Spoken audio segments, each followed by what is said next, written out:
حضرت معین الدین چشتی اجمیری رحمۃ اللہ تعالیٰ فرماتے ہیں کہ میں ایک دفعہ حج کرنے گیا۔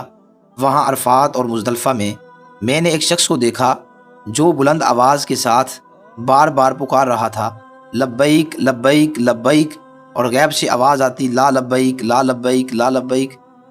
معین الدین چشتی اجمیری رحمۃ اللہ تعالیٰ فرماتے ہیں کہ یہ سارا ماجرا دیکھ کر میں نے اس شخص کو بازو سے پکڑا اور بڑے مجمع سے باہر لے آیا اور پوچھا، اے اللہ کے بندے، تجھے معلوم ہے کہ جب تو پکارتا ہے اے میرے اللہ میں حاضر ہوں تو غیب سے آواز آتی ہے، لا لبیک، تو حاضر نہیں ہے؟ تو وہ شخص بولا، ہاں معین الدین میں جانتا ہوں، اور یہ سلسلہ پچھلے 24 سالوں سے جاری ہے۔ یہ میرا 24واں حج ہے۔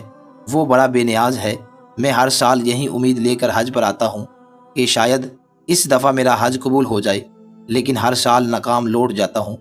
حضرت معین الدین چشتی اجمیری رحمۃ اللہ تعالیٰ فرماتے ہیں کہ میں نے اسے کہا کہ ہر بار ناکامی اور نامرادی کے باوجود تو پھر کیوں چلا آتا ہے؟ تو اس کی آنکھوں میں آنسو آ گئے اور گر گراتے ہوئے بولا، اے معین الدین، تو بتا، میں یہاں نہ آؤں تو کدھر جاؤں؟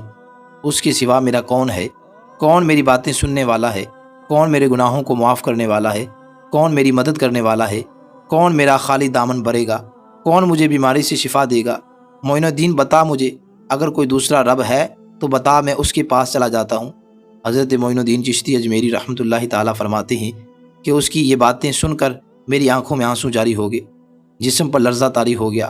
میں نے اپنے لرزتے ہاتھ بارگاہ خداوندی میں دعا کے لیے اٹھائے اور کپ کپاتے لبوں سے ابھی صرف اللہ کو پکارنا شروع ہی کیا تھا کہ غیب سے آواز آئی، اے معین الدین، یہ ہمارا اور اس کا معاملہ ہے، تو پیچھے ہٹ جا۔ تم نہیں جانتے کہ مجھے اس کا اس طرح گر گرا کر لبیک لبیک کہنا کتنا پسند ہے۔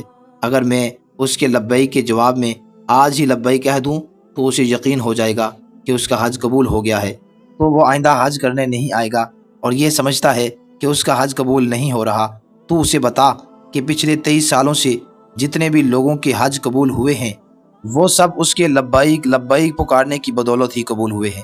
سبحان اللہ۔